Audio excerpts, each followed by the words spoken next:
Hi everybody, I'm Diana from Sew Outside the Box. Welcome to this week's video tutorial. We're going to sew up this wool applique mug rug.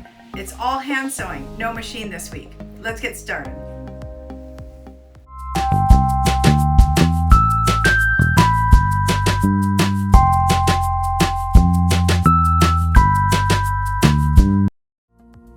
Okay, so last week we used this exact same pattern and we did cotton applique mug rug, and we used our sewing machine for the whole entire thing, except for just a few tiny details with embroidery.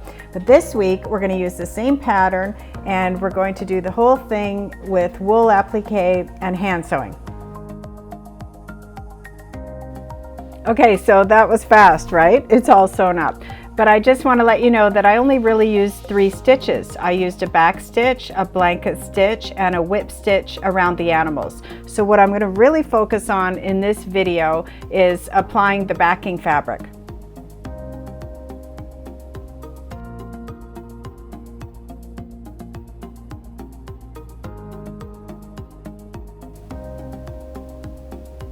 Okay, so now I'm going to flip it over and I'm going to get ready to apply the backing. And today I'm using this product called Steam-a-Seam 2, and it's fusible tape. It's in a 1/4 inch size and it comes on these rolls, and you just pull it off and then peel the paper. This is super easy to work with.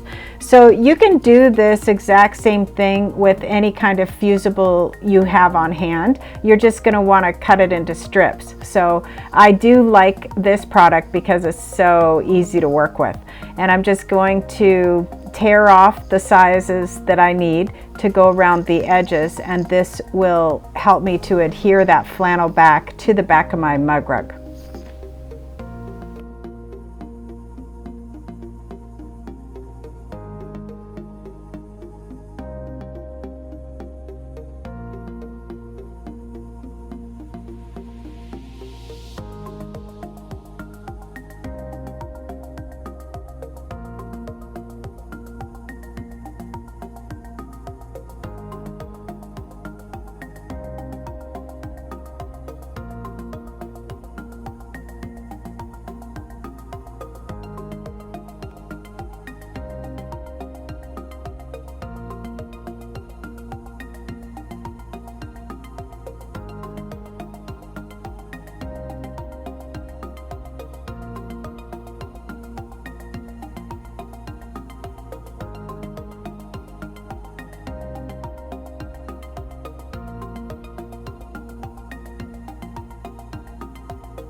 Okay, and now I'm just going to blanket stitch around the edge in the usual fashion.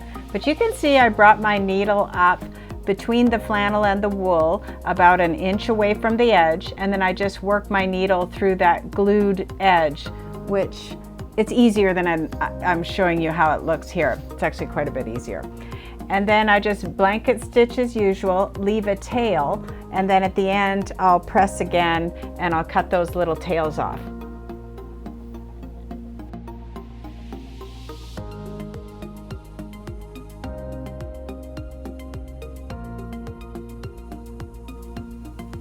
Okay, and then it's all done once you've blanket stitched around the whole entire thing. And now I have these threads on the back, so I just take my hot iron and I press again, and that will really make that glue in there stick, and that's going to hold the threads in place. So once I finish pressing this part, then I just give the threads a tiny little tug and use the side of my scissors to cut those threads, and then the back ends up looking perfect.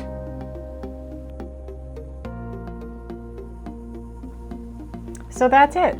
And I'm just going to take a moment to talk about the threads I used. This is a DMC, it's a size 8, and it's a medium thickness, and I use that for the grass and for the sun and for the egg. But for the animals, I just used a 6-strand floss, and I actually just used 1 strand, and that was perfect. I felt like the bigger thread was a little bit much. So play with your threads, see what you like, and have fun. Okay, thanks for watching. If you liked this video, please remember to like and subscribe, and see you next week with another great sewing project.